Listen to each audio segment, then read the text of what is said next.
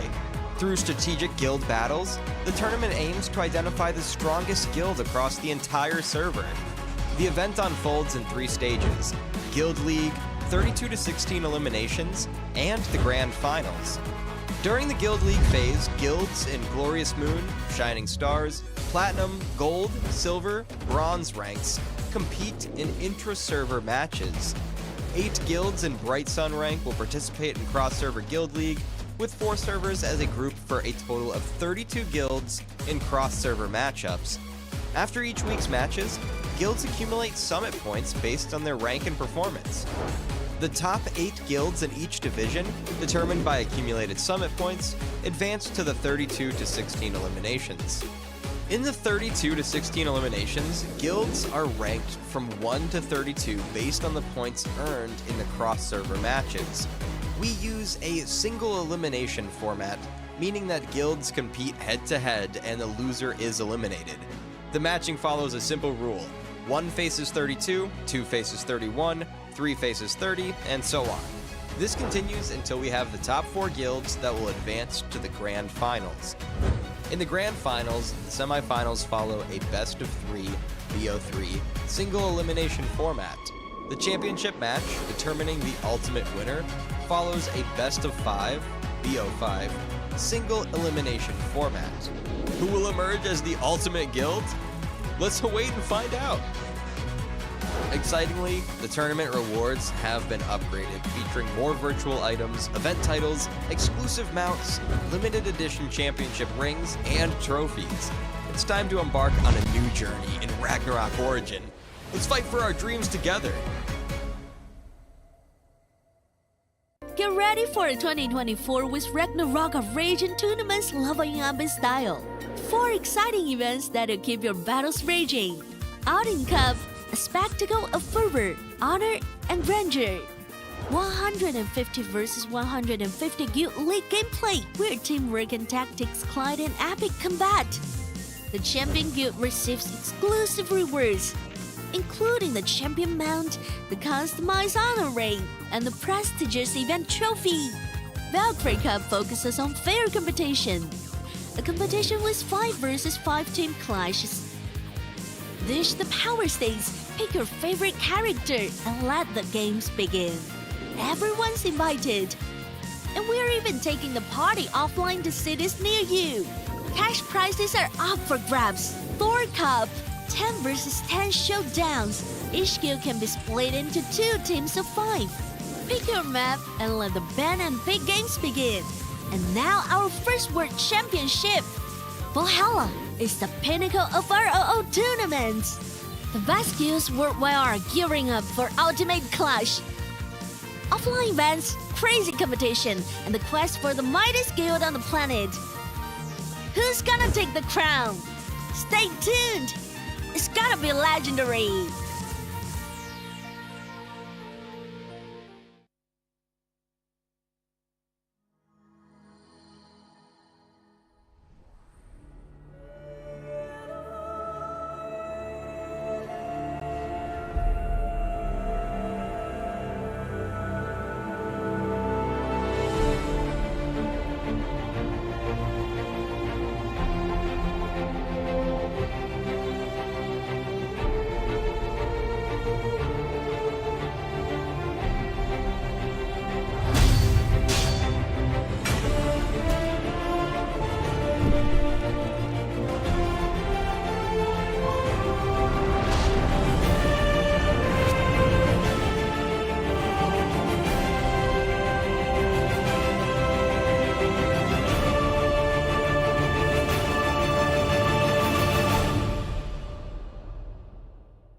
I'm feeling alive again.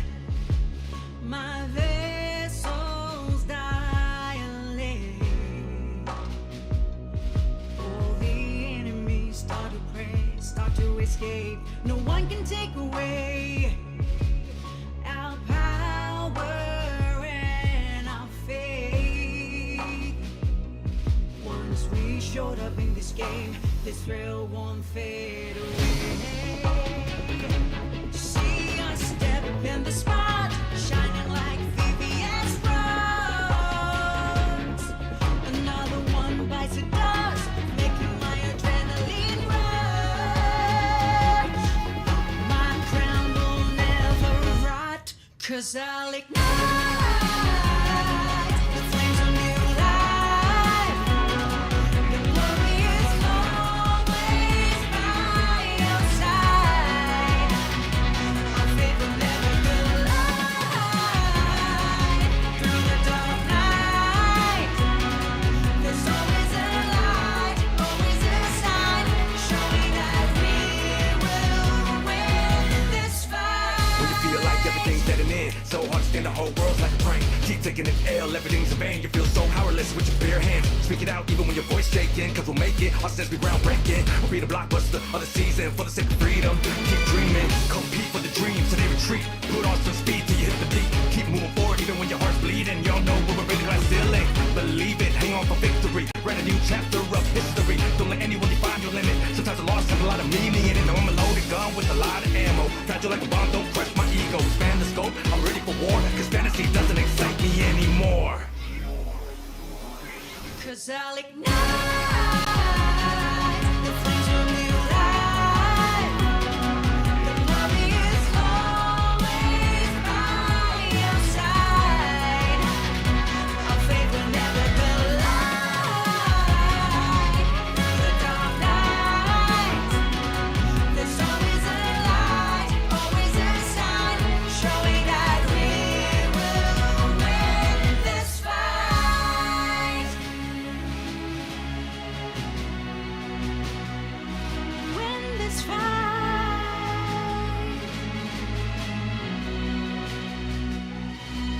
To collapse, to fall, to break, but always come back stronger. I'm feeling alive again. My lungs and pupils dilate.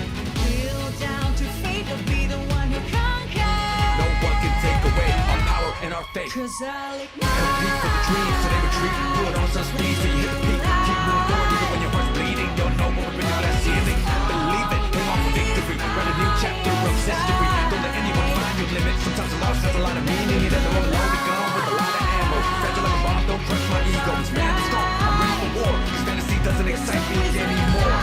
When we raise our voices together, filling the void. Trust your gut, then bear the paw. Show 'em who's the GOAT.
Good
evening, guys, and welcome back again to the live stream of Ragnarok Origin Southeast Asia Odin Cup Season 2. And we are down to the last match of the today, still with Baby Grace, your host, and with Zero as your caster. Yeah, it's this we have something a little special this time for you guys. This is the Taiwan, Hong Kong, as well as Macau region, and it's gonna be looking like a very exciting little experiment for us to watch, because we haven't really had a lot of exposure to the Taiwan, Hong Kong, and Macau side. So this is gonna be the first time ever we're gonna have something like this. So it's going to be interesting to see the clash of metas, clash of differences between both these regions, and definitely it gives us an insight on how the Asia Cup is gonna look at. Yes, and the very first game is already mentioned on the previous, previous live stream, and also on the early of this live stream. And this match should be between Zhuxia Huayu versus Erru Motuan. And these two guilds from Hong Kong, Taiwan, and Macau has a very interesting story, because one of them is a back-to-back champion. And also the other one is one of the strongest guild in Hong Kong, Taiwan, and Macau as well. And as far as I know, there's only 3 strong servers in these regions, which is Loki, Chaos, and Lydia. And previously on the first season, it was dominated by Lydia and Loki server. But during the season 2, there's a lot of people leaving Lydia server, and now it's down to Chaos and Loki server. And Q from Loki server is always become the someone who are very, eccentric, because he's the highest power. He has the highest power, and from there's a gossip about him that he was someone who are responsible for forcing others to top up. Yeah, Q. For those who have no idea what we're talking about, Q Dong he's a very popular, very famous player from Taiwan. He's known as one of the highest powered players in the entire game. So, he was the pioneer of a lot of different new metas as well. So he is not playing today. He's already, I believe, waiting in the finals already. So today we will be seeing him in the finals, but not today. Yeah, yeah, and also talking about the 朱夏花语, this also the one that always involved in the Odin Cup, especially in this Asia region, and also have a very, solid performance. They're kind of like a monsters and always waiting who's gonna beat them. And talking about the Odin Cup season 1 and season 2. At this Asia region, it's always the Qtong and France who beat them. Yep, and not to forget to mention as well, we have a lot in store for all the viewers, all the audience, whether you're watching at home or with us here. It is going to be a place you need to be in, which is the official RO Discord. We've got a lot of freebies. Make sure you're part of that as well. Plenty of rewards that you are able to claim. And so make sure you be a part of it. The Odin Cup prizes, you just need to go to the channels, the correct channels, and be able to cheer for your favorite teams, as well as, provide supportive messages for everybody.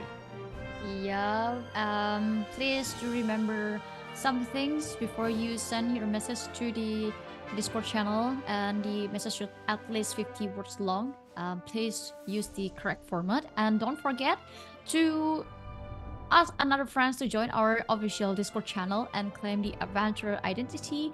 And also you can click on the channel or enter the channel Odin Cup _free gifts and tap the money account to obtain your exclusive goods. Because it will contain a gacha ticket, a card coupon, a diamond, and also a Zenny chest that will be very helpful to improve your progress in Ragnarok Origin.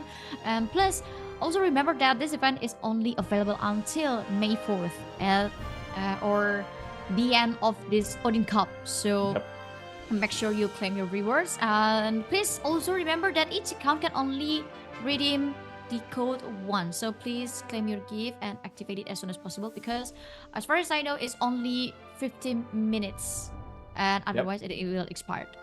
Exactly, only 15 minutes to claim that, so make sure you are ready with your character, with your account logged in, so that you can claim it right away. And Abigail, we've got a pretty interesting series ahead of us. It's going to be 初夏花语 facing up against 恶鲁魔团. And you were talking about the servers, right? The Lydia server is one of the primary servers, and the 初夏花语 guild is this is not their first time in the Odin Cup, but they've made it so far. So let's take a look at the differences between both of them. As we can see, it is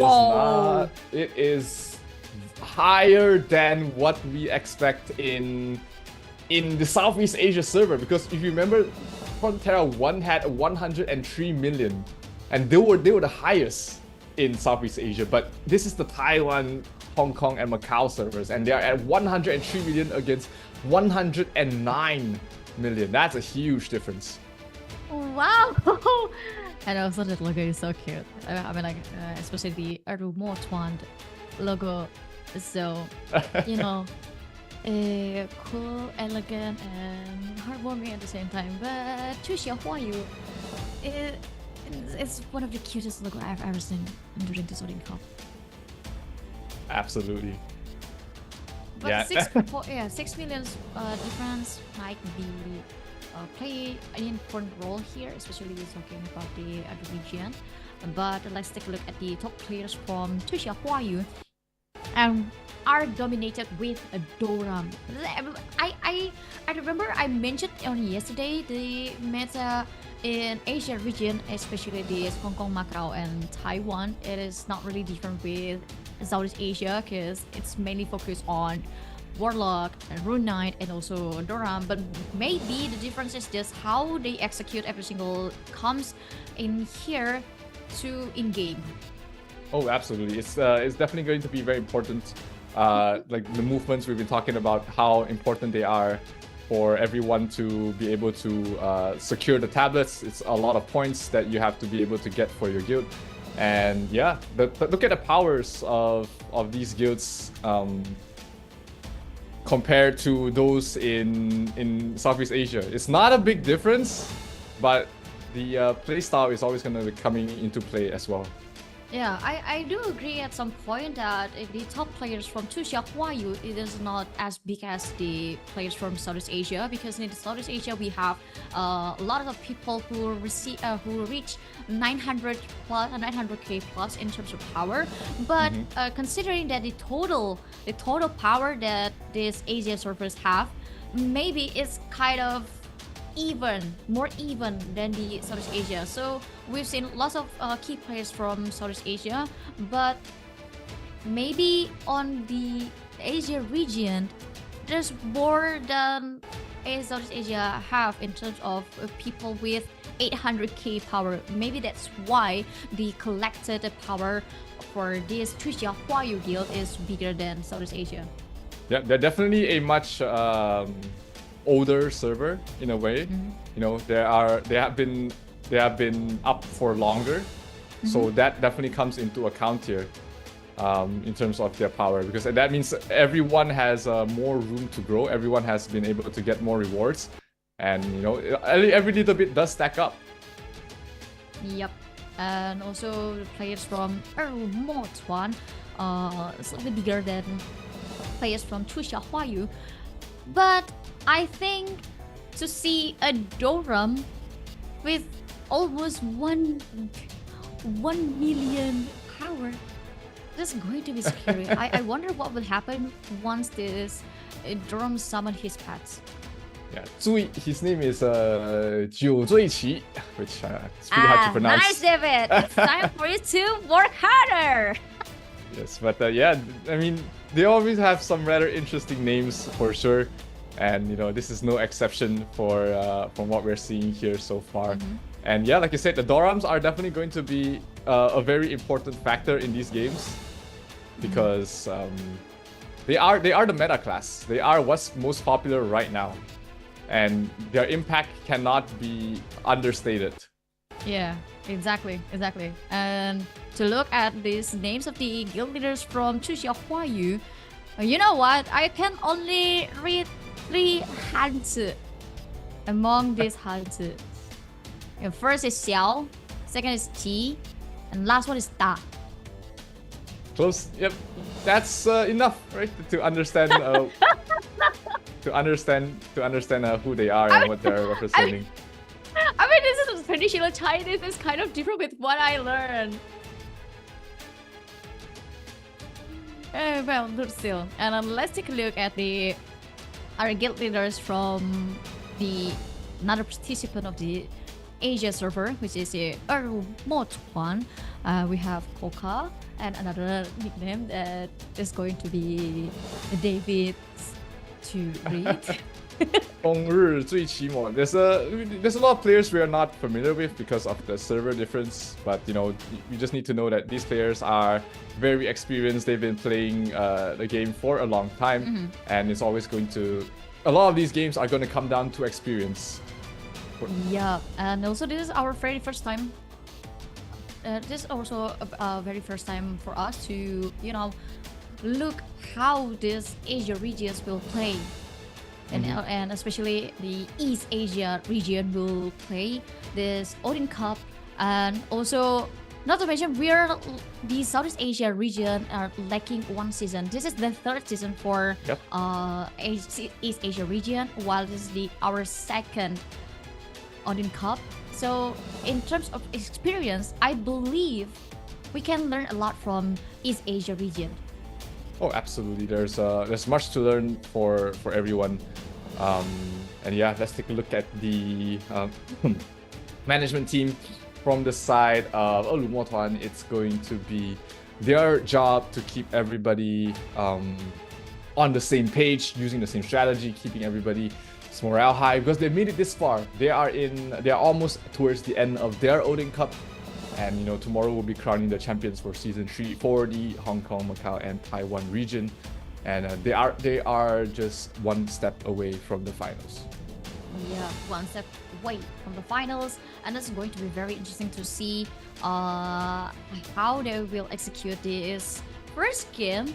And well, to be honest, I don't really know what will happen on the first game, because this is also my very first time. But as far as I know from the demo that I saw during this Odin Cup preparation, and especially on the top 16 and top 32, most of Chinese, most of the East Asia region plays pretty passively, so they always relying on the stronghold, not putting a lot of aggressive rotation like Southeast Asia do. Yep. But let's see if they change their strategy right away in this Odin Cup.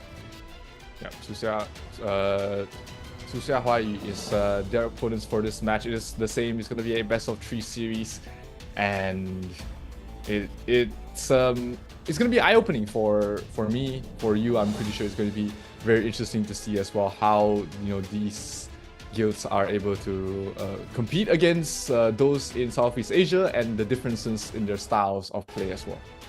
Yeah, and we're in the preparation to see the first game between these two, between this Chu Xiaohuayu and Remote One. But I really want to know your opinion, and especially the viewers on the live chat, your opinion about this East Asia region. And also talking about East Asia region, there's nothing else that we can discuss about, because in terms of meta, it's pretty much the same with us in Southeast Asia, and also the composition between each guilds also pretty much the same, because they currently following the meta, and not a lot of assassins is used to inside the competition of East Asia region. But first, before we jump into the first game of the third match, let's redeem a code 53CU. It means see you on 3 May. Yep, that's when the semi-finals and finals of the Southeast Asia Odin Cup will be. So definitely we will want to see you there, and that's a lot of prizes for everyone to be able to redeem. Yep, definitely. And this is not the last redeem code that we will give to you, so make sure you stay tuned with us until the end of the stream, because we're going to give you another redeem code. But you can redeem this one first. So 53CU. You only. You.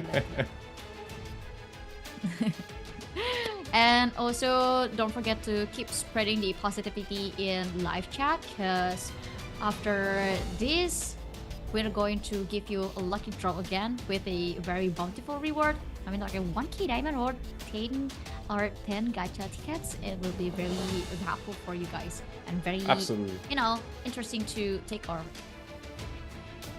Yeah, plenty of rewards for you guys to have to claim. Remember, this is the additional things that you can use to progress your characters, and it's very important for you to be able to get as much of those as you can.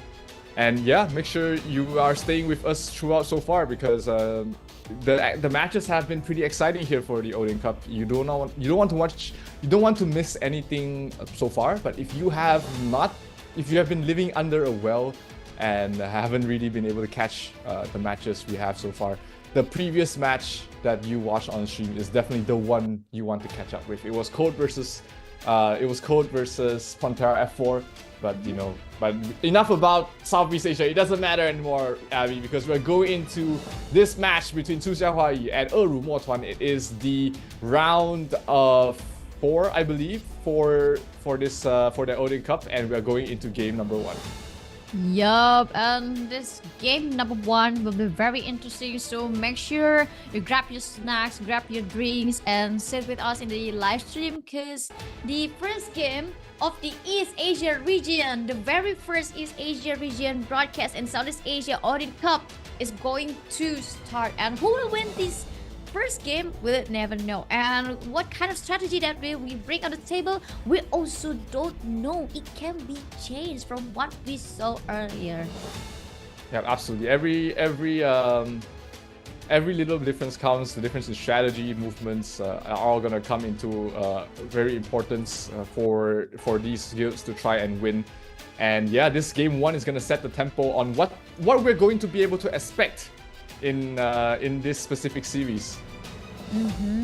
And also, I would like to invite all of you to don't forget join our Discord while us preparing the first game and waiting for them to prepare what kind of strategy that they want to use. So please join our Discord and take every single gifts. Absolutely. Game 1's about to start, ladies and gentlemen. Just waiting for the teams to be able to get in there, and we will be going for the match very, very soon. And here we have first game, best of 3 series. It's going to set the tempo of the entire series, and it's going to allow us to see what these guilds have in store for us. Yep, Chuxia Huayu is on the orange side, and Eru Motuan is the green side, in case you guys kind of confused which one is who. And 2 minutes preparation left for these 2 guilds, and I think there's nothing much different between the preparation time, because they use this to, find a spot and also scouting the area and preparing their positions to take the tablets. But I wonder which tablets they want to secure first on the early game. Yeah, it's gonna see. Let's see. What's the difference in terms of the early game movements and maneuvers, because we've seen a lot of heavy focus in towards Moon from the Southeast Asia side, and for now it does seem like they are doing pretty much the same. I mean, it's just basic strategy that you want to control the middle area of the map, and that will be the same regardless of the region. So it's going to be the important point of contention for both these guilds. And 1 minute left to prepare everything, and I think everyone from 2 guilds is just having fun and started to cast everything. I mean, this is such a hot warm up. Oh yeah, everyone's just making sure they're ready to play, making sure their controls, everything is ready. And yeah, it's nice to see the newer titles as well. I believe we see a title above the planet titles, which is not currently available in Southeast Asia. So yeah, a little bit of a difference you can see from that point as well. A lot of royal guards as well. If you're seeing the same thing I'm seeing, Abigail, because we barely saw any royal guards in Southeast Asia, but I've seen at least 3 in this game so far. Yeah, and not a lot of guilds in Southeast Asia use lots of rune guards, but now the game starts between the Chuxia Huayu and Eru Motuan. Now the 2 tablets already moved to Chuxia Huayu, and it is just 1 tablet left for Eru Motuan. Yes, the Eru Motuan is on the green, while Chuxia Huayu is on the red, and currently just a slight difference between both these guilds. Secondary battlefield looks pretty even as well, so that's not going to be a huge factor for now. We do see the red team still hanging around in towards the moon tablet. They're not rotating, they're not defending outside, they're holding it in for now. So not really focusing on defending not focusing on recapturing tablets. Instead, they are happy to defend a single tablet and rotate when needed. Yeah, but I think there's a change in here between the movement from Eru Motuan, because they finally captured the 2nd tablet, which is the star tablet, and they want to contest the moon tablet, but it's not going to happen because Chuxia Huayu just move every single forces to that tablet and they successfully defend it. Yep, only the Eliminations was able to get the side tablet while they were trying to pressure the middle tablet as well. So good little movement here coming from the green team, and that is going to allow them to slowly catch up in terms of points. Not too far behind. Both these guilds are looking like they're pretty evenly matched. Only a 100 point difference is between them at the moment, but let's see how the tempos are going to be messed up with as we progress towards this game. Yep. And then 2 tablets at the same time for a remote one, it will bring them to a very good state. But the moon tablet now is moving because finally a remote one trying to contest the moon tablet that already been hold for to Chu Xiaohuayu, and now it's flipping, but Chu Xiaohuayu refused to give it back to a remote one, although they also want to secure the sun tablet, but now they have to focus on the moon tablet because the sun tablet already flipped to the Chu Xiaohuayu side. But I think the forces from a remote one will move to the moon tablet. Yeah, Eliminations was a little bit they were a little bit late. They tried to capture the moon tablet, but their players weren't in position to try and defend that place, so they just basically gave 53 points away to the side of Chu Xiaohuayu. And right now 2 tablets under their control at the moment. They're waiting outside. They're not defending inside the tablet, waiting for the tablet to be flipped in half before committing a defense at the moment. And they are comfortable to do that because right now they're leading by 200 points so far. They do have the first secondary buff already, so that gives them a little bit of damage reduction, and they will try and defend Moon for now. And that they should have the numbers because it doesn't look like Eliminations is able to withstand the damage coming from the side of Chu Xiaohuayu.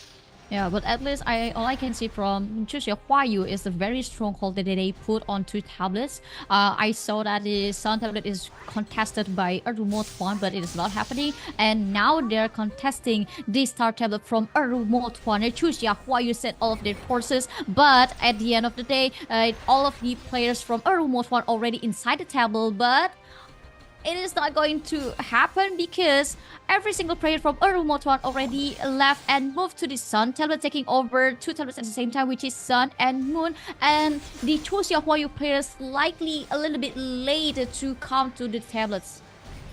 Yeah, but it doesn't matter right now because the moon tablet is the most important one. They're trying to mount a defense, but a nice Oblivion towards the back line stops them from walking in, and that's going to be Eliminations being able to control the middle side of the map for now. Nicely done in terms of that Oblivion placement. It caught about 20 people from what we can see, and that was definitely a huge difference maker here, allowing Eliminations to be able to reduce the bleeding that they were really going through. And still, they are still 220 points behind, but at least they've gotten the first tier of the secondary battlefield buff, and now they're trying to get the momentum back in their favor. The star tablet is going quickly down towards the side of Eliminations. They're going to capture it. Can they defend the sun tablet in time, or will they focus towards the moon side? Let's see.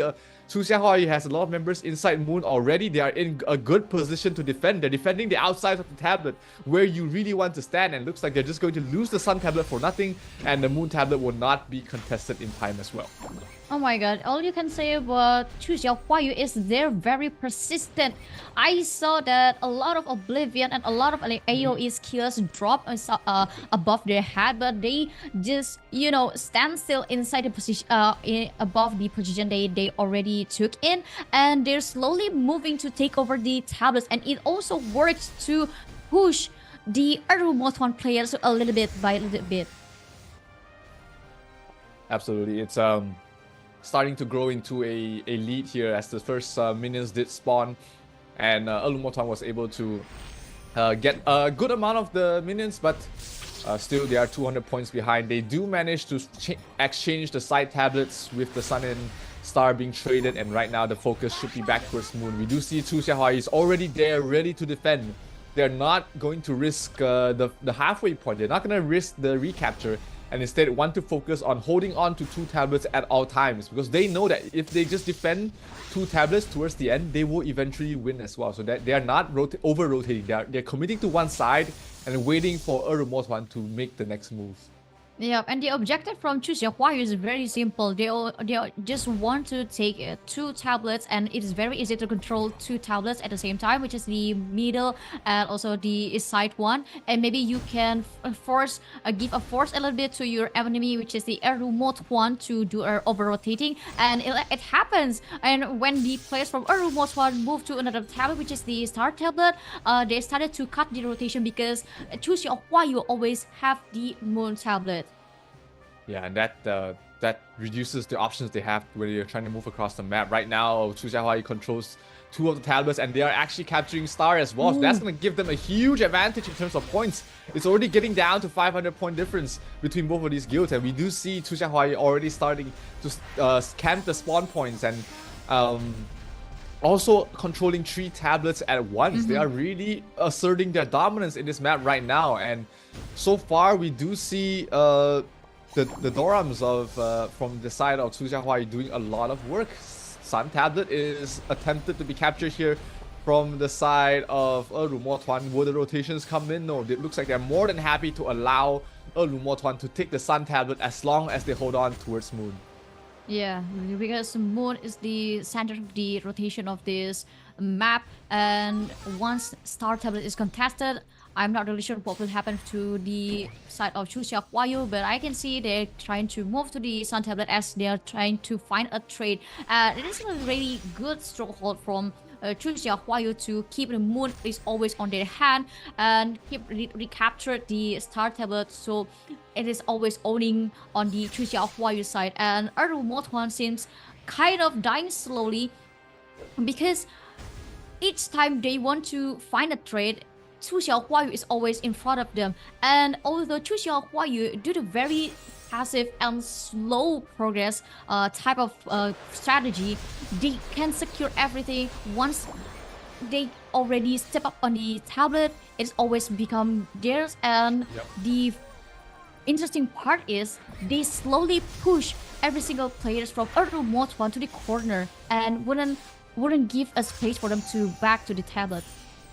Yeah, they're trying to mess up with the rotations and tempo from the side of Olumotuan, and so far it's working very well for them. Almost up to a 700-point lead right now for Chu Xiaohua, and Owl Baron is about to spawn. This is the game-changing moment. If Olumotuan is able to secure the Owl Baron, that's gonna allow them to have a chance back into this game. But if they do lose that, that's gonna be Chu Xiaohua's game to lose, because right now they have all 3 of the secondary battlefield buffs, while Lumotuan only has the second tier buff for themselves, so slightly less move speed for them.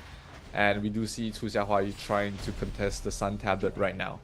Yep, the Sun Tablet is fantastic, but all of the Lumotuan forces already put inside the Sun Tablet. But I think it is not really worth for the time, because a lot of the players from Lumotuan already moved to another tablet. They want to contest the Moon Tablet or the Star Tablet, but I don't think Moon Tablet can be contested by a remote one. So one of the available options is the Star Tablet, and now they're taking it back, the Star Tablet, to a remote one. And what will Chu Xiaohua do? While defending 2 tablets at the same time, they're trying to find a way to zone the Owl Baron area, because I see they'll put some players inside it, and right away the other remote one players also notice that the Owl Baron is already want to spawn, and they don't want to lose this minus 500 points. It just died. What? The Doram's summons were already there, and it just completely got melted, and that's gonna be the Owl Baron going towards the way of Lumotuan, leaving them. Owl Baron going towards the way of Chu Xiaohua, leaving Lumotuan with only 300 points of health left remaining. I mean, the Owl Baron didn't even move, and he just got destroyed. I remember, like, the Owl Baron even didn't have a chance to say, "Hey, good morning, guys." It just got so absolutely sad. destroyed. Poor Owl Absolutely. Baron. But now the Moon is on. Finally, for the first time, the Moon dropped to a remote one's hand, and now it is being contested again from Chu Xiaohua. But on the other hand, every single side tablets always already dropped to the Chu Xiaohua hands, and now Arumotron want to contest the Sun Tablet and it is already retaken, but it is not confirmed yet. And also they want to become a little bit greedy because they also want to take over the Star Tablet by leaving the Moon Tablet they did. Yeah, they right now, you know, Elmotwan backs against the walls. They have to try playing more greedy in order to try and come back from this. But you know, 111 points left remaining is not a lot of room to play with. And with Chu Xiaohua controlling the Moon Tablet right now, all they really need to do is stay on the Moon Tablet, and they'll eventually win anyways. Yep, because Arumotwan only have 90 points left, while it will need more than just a miracle to beat Chu Xiaohua with 1,300 points. Yeah. And also capturing the last tablet will end this game soon. And 2 tablets is moving. Even the 3 tablets, all of the 3 tablets are moving. But at least Arumotwan can finally secure the Sun tablet, and now the problem is the Moon and the Star tablet is already on Chu Xiaohua's side. 1 point left and it's finally over because 1 kill already ended the game, the first game, and Chu Xiaohua win the first game. Yeah, the game, it was a pretty close at the start of the series, but you know, Chu Xiaohua was able to maintain the tempo, and the lead eventually just grew and grew. And we did see not a lot of focus being put on the Owl Baron. We saw like maybe 6 members from the side of Chu Xiaohua was prepared over there, and while on the other side, Motan only sent a single assassin to scout things out. He wasn't really trying to contest on towards the Owl Baron. So that's a big difference if you compare it to Southeast Asia, Abby, is that if you look at Southeast Asia's Odin Cup and every game, it's been 40 versus 40 towards the Owl Baron side, but over here, we see them put very minimal focus over there. Yeah, and also mention about the movement of Chu Xiaohua. Well, all I can say, they're very passive. They move very slow. And also, the main objective from Chu Xiaohua is to get 2 tablets, and they hold it as long as possible. Whenever the whenever the enemies give them a brute force, okay, it's time to move, and it goes back and forth like that. Yeah, they were just more than happy to hold on to 2 tablets at all times and just put a lot of numbers in the Moon tablet, making sure they always keep a hold on it. So let's take a look at the stats of game number 1 to see where the difference really lied. And this is oops. Yeah, it's interesting to see what we have here so far. Yep. And it's pretty close, but the total damage between Chu Xiaohua and also Arumotwan is kind of a big gap. And also considering the kills, so the game between these two is mainly focused on objectives. So they're very objective oriented and not really put a lot of attention to kill here and there. And especially Arumotwan, to capture a tablet it is already a big problem for them, and to kill players from Chu Xiaohua is another story. Yeah, it was looking at the damage difference is pretty huge in the favor of Chu Xiaohua, and that if you're not able to kill people, then you know it's a very hard overtake in terms of tablet capturing, and that shows in a lot of the stats right now. But at least Elimotuan was able to control the other objectives of the map pretty well. 44 monsters for them secured, but Chu Xiaohua seems to be the despite this, the power difference being 6 million, the kill difference is absolutely huge here in the main battlefield. Yep, and also the main battlefield is kind of, for me, as someone who are used to see a very aggressive play in Southeast Asia, the main battlefield in this East Asia region is kind of conducive. But the secondary the secondary battlefield between these two girls is also, you know, they're practically very objective oriented because they Oh, want yeah. to secure the buffs to be more tanky and also have a better movement speed. And in terms of the total damage, it's pretty even, but the execution in main battlefield is just, you know, sort of better in Chuxia Huayu side. Yeah, not a big difference. Like you said here, definitely secondary battlefield was pretty neck and neck. But this is the MVP for game number 1 from the side of 出夏花语. It is 酒醉秋歌, which translates to Brother Chu who is drunk from drinking. Yes, not the best, not the most poetic of translations, but you know.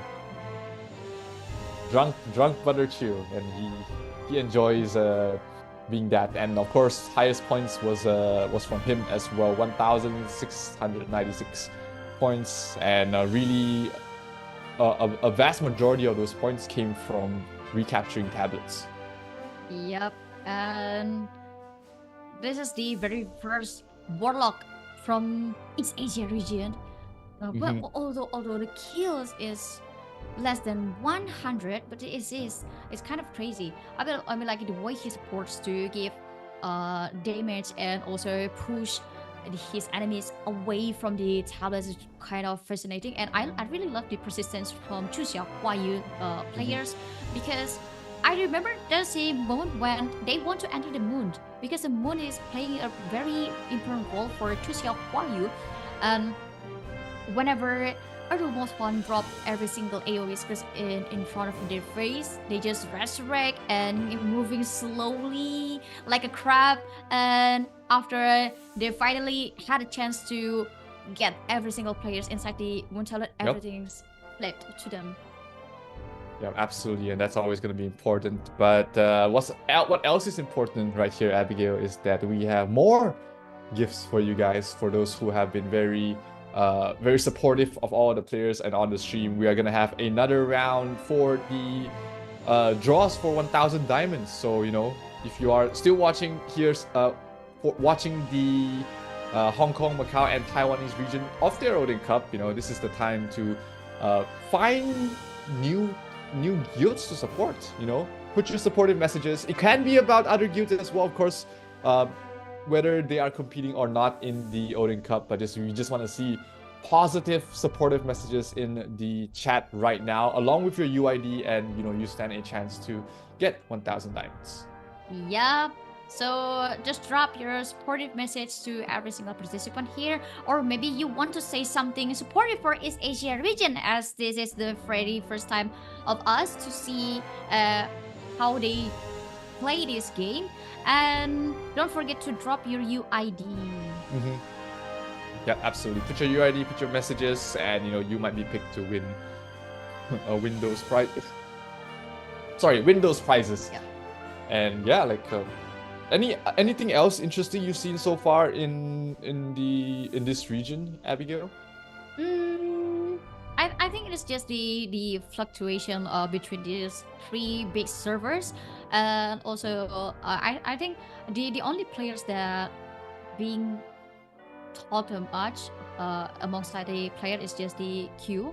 But I want to let you guys remember again the redeem code for this third match. It is the 53CU. See you on the 3rd May.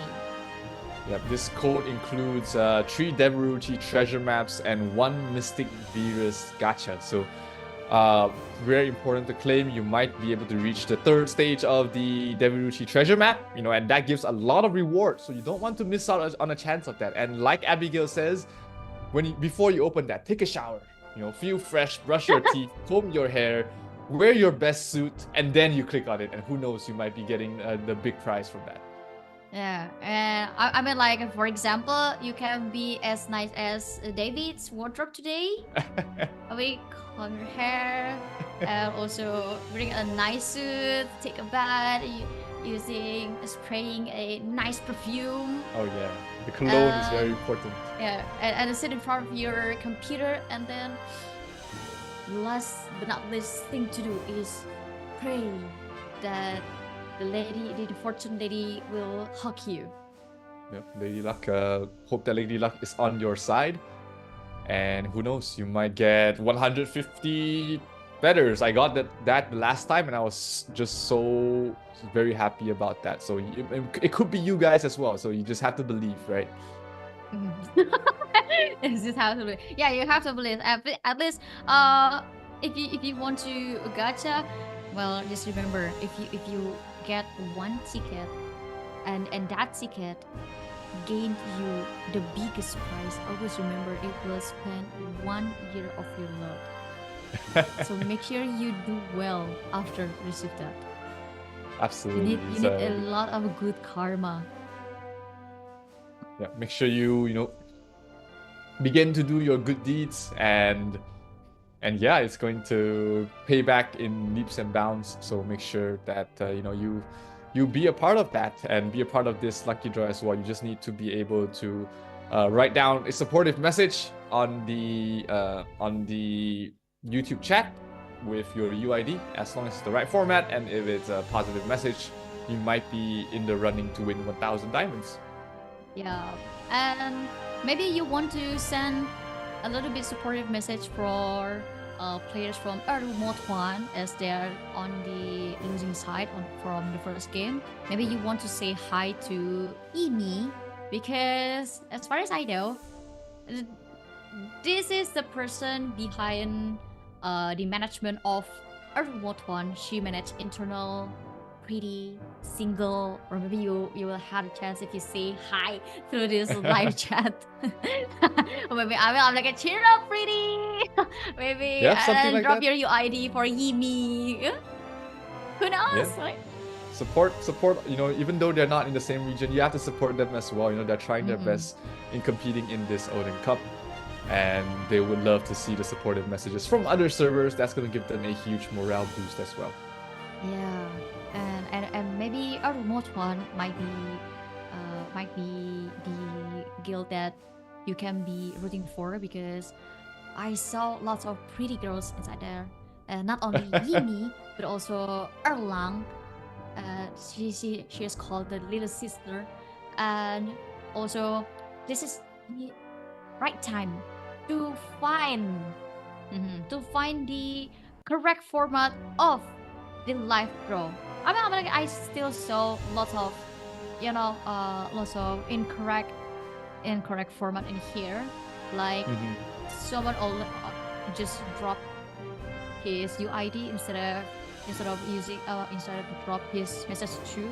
So you need to put both at one comment. You need to put your UID and also your message.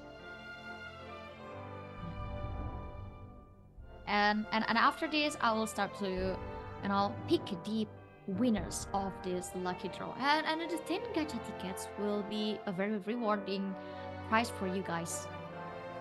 Yep, absolutely. So yeah, make sure you are joining in the part of this, because anything additional is going to allow you to have a good boost for your character and your game progression as well. Yeah, and talking about the progression, I really want to know what kind of progress that a remote one will bring on the second game, because they find a hard time to retake the tablets, although they can secure a trade, but it is very hard for them to secure at least one tablet, and even to move and to kill the players, it is another problem for them. Yeah, like the last game was pretty stark difference in terms of kills. The 540 to 40 kills is a huge difference, despite the power not being so much of a difference. But let's see if Elumuotuan is able to make any sort of adjustment to allow them to hold on to these tablets easier. Yes, and not to mention the different playstyle from these two guilds, and especially this region is East Asia region, because I still want to know if they can play aggressively instead of being very passive. I wonder, and I really wonder what will happen between these two regions, especially the Southeast Asia and East Asia, if they are meet in the same match. Oh yeah, I personally expected the East Asia region, you know, Hong Kong, Macau, and Taiwan to be having a bigger difference. But after looking at their total power, it seems like we are almost on par with them, and that's gonna be exciting because Asia Cup looks like, you know, it's going to be a very interesting thing to watch, especially when we reach that phase. But before that, we're gonna find out who will be taking game number 2 for the Odin Cup. For the Hong Kong, Macau, and Taiwan region, it is Eliminations on their last legs. Final chance to move on. If they lose here, they're out, and Chuxiahuayi just one win away from moving on to the finals. Yes, and it is kind of relate to what they always said about themselves, that they are a little monsters, and one day they want to meet a justice from an Ultraman. Wow. I mean, this is true. That's what they say. Their intro, these guilds gave us a very interesting introduction about themselves. And also, the trivia about players from Eliminations is also true.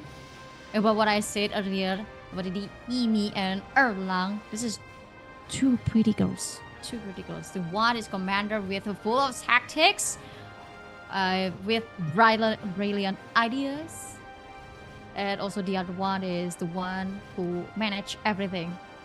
Or maybe you want her to manage your family. Who knows? Hey. Who knows? Wouldn't say no to that. Exactly. That's even more reason to say hello with your UID on the comment section. And if you won, and if you win the 1K diamond, maybe you will have a chance to meet her. Yep, who knows? You know, maybe only the Odin Cup winners will be able to meet them. But to get there, you have to get past them first. And you know, Chuxiahuayi is looking like they want to finish this series right now. With only about 100 seconds before we head into potentially the last match of the day. Chuxiahuayi is one game away from moving on to the finals, while Eliminations has their backs against the wall right now. Again, looking at the positionings, a lot of heavy focus towards the moon tablet, and you know, it's been said time and time again, this center area of the map is the most important to take control of. Yup, because moon tablet is always playing an important role during Odin Cup. This is the center of the map, and it's very easy to and close to move to the side tablets whenever the situations, unless you're started with the side tablets and you're failed to send a brute force to the moon tablet, then you have no any other option to move to the another side tablet, which is either sun or a star. And Chuxiahuayi always playing a very good strategy holding the moon tablet, but let's see if Eliminations have a different strategy in this time, and especially the second game. Otherwise, they will finish this in this top 8 stage and fail to proceed to the top 4 or grand final. Yep, let's see. 30 seconds before we start. Any interesting changes in strategy will definitely catch Chuxiahuayi off guard for the start. But let's see if it's going to make a difference here in the second game of this best of 3 series, as we are about to head in 5 seconds before it starts. Who's going to take the tempo of the game by capturing 2 tablets first? Let's see, Abigail, as we are about to begin. Yeah, and the moon tablet, also the star tablet, already taken to the Chuxiahuayi hand. And like the first game, Eliminations only left with 1 tablet, and the stronghold is built up by Chuxiahuayi on these 2 tablets. The Comet is everywhere, and Oblivion as well as, and every single player from Eliminations is pushed back to the corner without any chance to take over the tablets, and especially we're talking about the moon tablet. Yeah, it's the same start here for Chuxiahuayi, and they will take the aggress. They will be the aggressors. They will be the tempo setters for this match. And so far, secondary battlefield looks pretty even on both sides. Star Tablet being converted here from the side of Eliminations. How will Chu Xiaohuayi respond? Will they defend or will they try and exchange the tablets? Because the easier move is to exchange the tablets, but the way to increase your lead is to defend. And looks like, interesting enough, no movement being done here from the side of Chu Xiaohuayi. They're more than happy to let that go and continue defending their moon tablet. I think they really want to observe the movement from Eliminations first before deciding which movement that they want to do, or whether it's contesting the Sun or Star tablet, or just want to try to cut the rotation because they're still on the lead, although it is just 100 points. But there's this very small gap and anything still can happen. Yep, definitely anything can happen here. It is only a, like you said, 100-point gap difference, not a huge deal, and it's going to slowly whittle away because Eliminations is controlling 2 tablets for now. They're reaching the first tier buff though, and that's going to give them a slight advantage here for the side of Chu Xiaohuayi, as they look like they're trying to retake the Star tablet. To take the Star tablet. They have gotten it to half, and it looks like Eliminations has no intention to defend. A lot of them are still hanging around in the spawn point. Yeah, in the spawn point because they're pushed back by the Chu Xiaohuayi, and even the Sun tablet is moving to the Chu Xiaohuayi side, and it is almost the 3 tablet are now in Chu Xiaohuayi hands without any contest from Eliminations. And Eliminations players, I think they're having another problem because to be in the right formation and to be in the right state, it is another problem because currently players from Chu Xiaohuayi hunting down and cutting down their formation and rotation. Oh, absolutely. Very important movements coming in here. Star tablet is being converted here from the side of Eliminations. Will Chu Xiaohuayi try and defend that? Looks like they will not do it and will be more than happy to hold on towards the moon tablet. Again, heavy focus from these guys from the side of Chu Xiaohuayi on the moon tablet. They haven't been rotating a lot. They're more than happy to just let the side tablets go and then recapture them after. Sun tablet is going to get caught in half. Stop right there.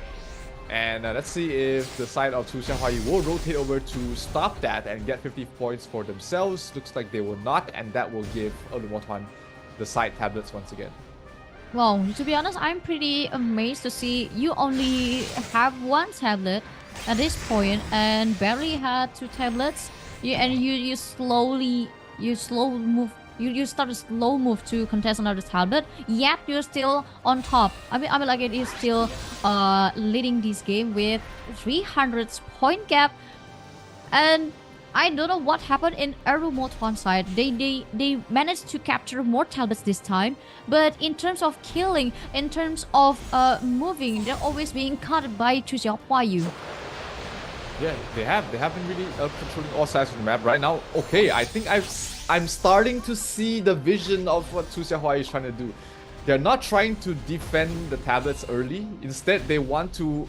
They are confident in recapturing it later on. So they're happy to give away that 50 points because they'll get it back later on anyways.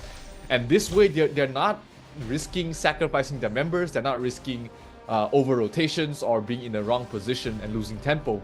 They will always be in a better position when they're attacking, and because they get to dictate where they want to contest, and that has given them this 500-point lead so far, and it looks like it's working out because we're about to reach the first timing for the minion spawn, and we see Eliminations has put a lot of members on towards the sun side of the minion spawn, while in the last game we did see them getting a lot of points there.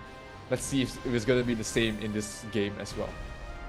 And it feels like hitting 2 birds with 1 stone, because if you let the players from your enemy come up in 1 position and you have a very strong force and a formation for attacking, it will make you receive lots of kills and tablets at the same time. But the minions are a different problem, because whenever the Eliminations secure another kills for monsters and also minions, it doesn't really help because the gap between them is already too big. And now Chu Xiaohuayi control the 3 tablets, and what will Motan do to cover this loss? Yeah, what will Motan, what strategies do they have in mind, right? 1,000 point difference right now. Still 2 tablets in control from the side of Chu Xiaohua. And will they defend Sun tablet? Looks like they won't. They're again more than happy to let that go as long as they hold on towards the Moon tablet. And that has been, it's unorthodox, not something we see a lot in Southeast Asia, but it's been working out for them so far. I think it is like like a predator wants to prey. Yeah. I mean this is kind of interesting because it's okay if you want to take this out, you just take it, but just take it. We'll take it back anyways. I'll take it back later after I observe what kind of weakness from you that I can abuse, and they always hit it right on time. Yeah, very patient. They're not afraid of losing the tablets. They're more than they're very confident that they're able to get it later on. So yeah, like it shows right now with a 1,000 point lead from the side of Chu Xiaohua. It looks like it's going to be a very decisive victory here for the side of Chu Xiaohua. But who knows? Maybe the Owl Baron could turn the tides of this battle. But as the lead grows steadily towards the 10-minute mark, it's gonna get harder and harder. And well, to be honest, this is the most relaxed movement I've ever seen in Odin Cup. Okay, like they just move if they need to. Yeah. Not because they want to, and they're not in a rush. They always calculated everything correctly and perfectly before a move. And it always works every time.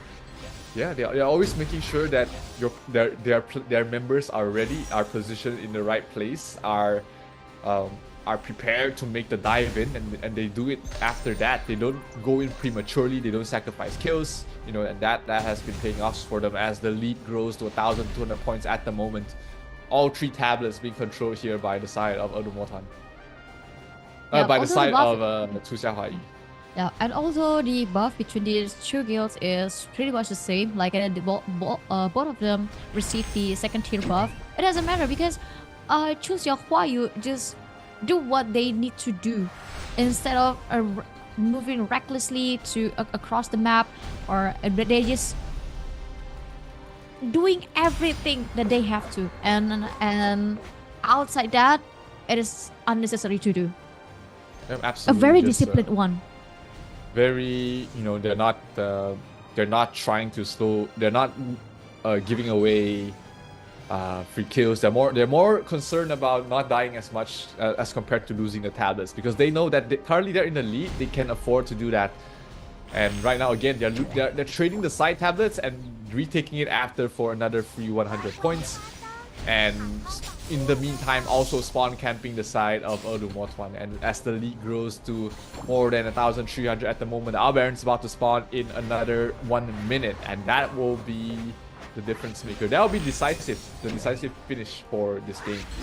Yeah, and I really want to see how's the condition in Owl Baron's pot, because I believe lots of players from Chu Xiaohua already inside there. Maybe that's the deadliest Doram in there, because if on previous game, the Owl Baron even didn't have a chance to say hello. He just raised his head and it disappeared, and this might be the same. I mean, it's interesting to see if they are going to not put as much focus in the Owl Baron again, because that was something that surprised me in the previous game. Let's see if it happens again in this game as well, with 15 seconds left before it spawns. Yep, and then talking about the Owl Baron, the sad Owl Baron, I believe that Owl Baron even didn't open his eyes badly. And now the Owl Baron spot out. Owl Baron had a chance to say hello at least, and his HP is still full. Had to scratch a little bit, but it doesn't matter because the players from between these Chu Xiaohua and Odin Motan still playing one each other. And while on the other hand, players from Chu Xiaohua still focusing to retake the Sun tablet. Oh, Owl Baron already 1 HP left. And it was Odin Motan that was able to get it. Chu Xiaohua completely ignored the Owl Baron, didn't really put a lot of focus there. And that has allowed Motan to cut down the lead to 900. Still a very dire situation for Motan, but at least, you know, they got that Albaran for themselves. But this lead looks like it is still very hard for them to come back from. It is a 900-point lead with only very limited amount of time left to go. Yep, but the tablet's still on the Chuxiahuayu side. The two tablets, the center of the map, Moon tablet, still uncontested, never contested. But Sun tablet might have a different story because the players from Motan already moved to there, and Star tablet is already for Motan side, and it's a very slow movement from Chuxiahuayu. Yeah, deadly, because they just want to focus pushing every single Motan players away from the Moon tablet while PKing everyone here and there. Exactly, 900 points, still the same lead right now for the side of Chuxiahuayu. But the HP, the time left for Motan to try and stage a comeback is running out, because once they lose both of these side tablets, they're going to be down to 200 HP. And so far, secondary battlefield buffs have been pretty even. Both sides have already unlocked it. So they're playing on pretty even ground here in the main battlefield, but the point differential is not decreasing here for the side of Motan. Yup, and on less than 300 points left for Motan, and still 1,100 points for Chuxiahuayu, and they're still defending the Moon tablet. But the one who are suffering is Motan, because they receive a very solid kills from Chuxiahuayu players, and now this Sun tablet is contested, almost flipped to Chuxiahuayu side, but it is not going to be happen because the force from Motan already moved to protect the Sun tablet and retake it before it flips to Chuxiahuayu. Exactly, so they're holding on at the moment, not letting go of their Sun tablet, and might not be enough. Not much time left remaining. Remember, every second that you control a single tablet is every 10 seconds is 10 points, and the longer that this goes, you know, the difference is still too big for Motan to make a comeback just from two tablets. They need to control the Moon tablet as well if they want to have any chance of winning in this game. But as the time goes by, they are losing players left, right, and center, being camped here in the spawn. Lots of kills going towards the way of Chuxiahuayu. With 150 points left, we might see the end of this very soon, Abby. Yeah, and it's very interesting to see only one tablet can give you such a big win like this, like what Chuxiahuayu demo to us, and they just basically keep every single players from Motan inside the tablet and kill them, keep killing them, and lots of players from Chuxiahuayu scored more than 100 kills, which makes Motan slowly dying. Yep, 88 points left remaining, not much time left for Motan to play. They need to start taking this Moon tablet if they want to stage any form of comeback, but it's looking very bleak. There's still a lot of members from Chuxiahuayu gathered here in the Moon tablet, making sure that they are constantly dripping away at the HP bars of Motan, and with only 50 points left remaining, it's not long before we have our team to qualify to the next stage in the Odin Cup for the Hong Kong, Macau, and Taiwan region. Yep, 30 points left, and look at those cute yet deadly Doram move everywhere, and here's Doram, there's Doram, and this Doram's also playing an important role to create a chaos and to kill every single players from Motan. And now the game is over with 2-0 swipe from Chuxiahuayu against Motan. Yeah, they make it very clean here for the side of Chuxiahuayu, taking the series with a 2-0 victory. No shenanigans, not much movement. In fact, we're talking about the difference in terms of the regions, and you can see, at least from this series alone, the region doesn't focus a lot in movement. Instead, really focusing on getting into the right positions in the tablets and always defending the tablets. You know, you know that eventually you're able to capture the tablets anyways, so they're not focusing on moving along too much. They're not moving a lot between tablets, and that reduces the deaths from their sides. Yes, and also it feels like you're hitting two birds with one stone, because whenever you defend and a lot of players from your enemy wants to retake your tablet, and when you are in a very good formation to attack or defend, you will kill lots of players, and it gives you at least 50 or 100 points. Because if you want to retake it flawlessly, you need to give them a brute force, but the defense side for Chu Xiaohuayu is way too strong for Arumotwan to break off, and that's why they're losing a lot, although they always manage to capture two tablets at the same time from mid to late game. Yeah, and let's take a look at the stats for the second game of the series, see if there's any big difference in that terms, and looks like it's pretty much the same story here, Abigail. 58 kills only for the side of Ulumotwan, with Chu Xiaohuayu getting 700 for themselves, and much more focus in terms of the monsters for the side of Chu Xiaohuayu this time. But again, they just completely let go of the Owl Baron, allowing Ulumotwan to take it. But it doesn't matter towards the end, because they were just in control of the entire game most of the time. Yup, and Arumotwan didn't have a chance to retake the Moon Tablet even once. Chu Xiaohuayu zero only captures. Zero captures for Moon Tablet, and Chu Xiaohuayu is just only cares about the Moon Tablet, and this Doram that I mentioned before is creating a lot of chaos in everywhere.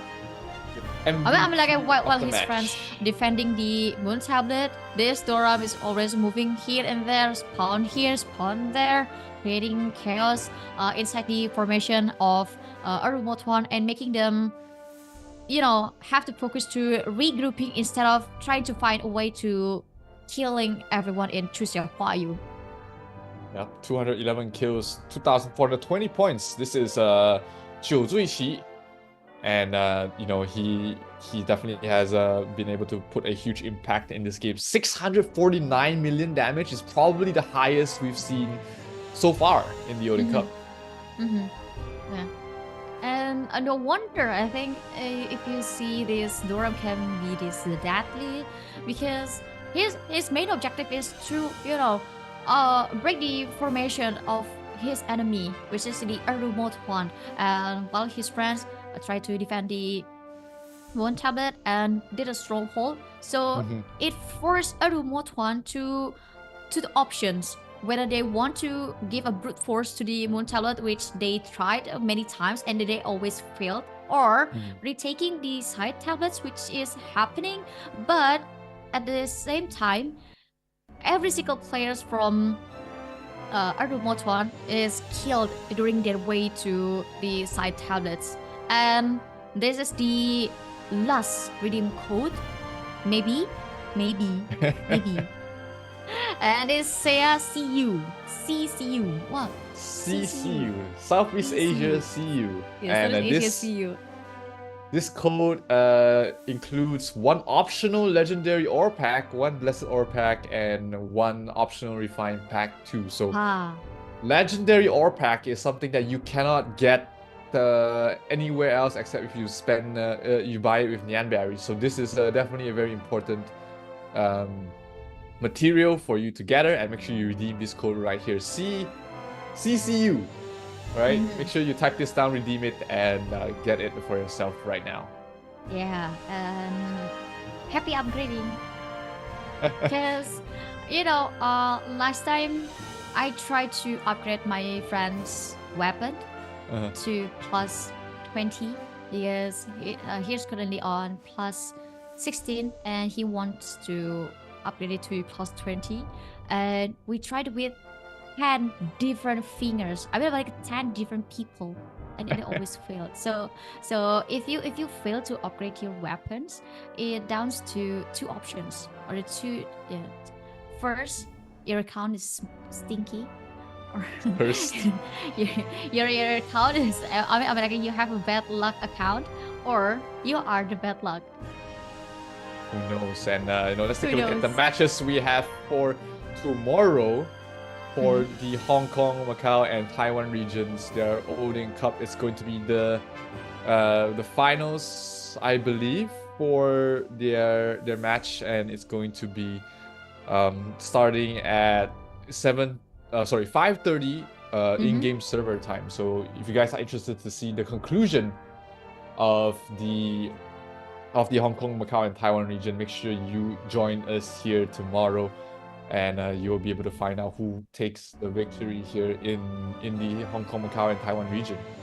And it is a nice day to see lots of interesting matches today. And let's take a look to the scoreboard today and how the brackets move to another level. But first, don't forget to join our official Discord community, and you can post your cheer in our official Discord on the hashtag muscle Odin Cup _cheer-up channel using the following format. You need to put your IGN, your UID, server name, your favorite team, and your cheer, and post this. You will get a chance to get a reward, which is the gacha ticket, Death Branch, Bloody Branch, and this is for every single participant. But you need to remember that one participant is only for one UID. So it means everyone just can claim it once, and 50 lucky participants with stand-up messages will be selected randomly to get the lucky reward, which is containing rare card album, a diamond 1000, and white swan 15 days one. And stand-up messages might even get a shout out during the live broadcast, so just be creative. But please remember that the message that you send needs to be valid and at least 50 words long. And don't forget to ask your friends to join our official Discord server. And also, if you haven't claimed your adventurer identity, now this is the right time. And because after you claim your adventurer identity, you can just go to the channel _free gifts and tap the money icon to obtain your exclusive gift code, which contains gacha ticket, card coupon, diamond, and zeddy chest. Please remember that this event only available until May 4th, and each account, of course, can only redeem it once. Yep, only until the conclusion of the Odin Cup, guys. So make sure you claim it as quickly as you can, because once you miss it, you're not getting it anymore. And Abigail, today has been very exciting in terms of the matches. We get to have a first look at the Hong Kong, Macau, and Taiwan region. And we also had some very exciting series happening today. What was the most memorable memory from the matches today? Yeah, and especially talking about the second match of today, which is Prontera F4 and Code, one of the best match ever I saw in Odin Cup. But still, I want to say thank you to every single viewers in here who stayed with us from the start until the end. I hope you had a good weekend, and don't forget to come again in this live stream next day, because we're going to see the final matches before we jump to the grand final of Odin Cup in Southeast Asia and East Asia region. After all, if we have wrongs or maybe something that we did wrong, we're very sorry, but still, we wish you a good night and see ya. Bye bye.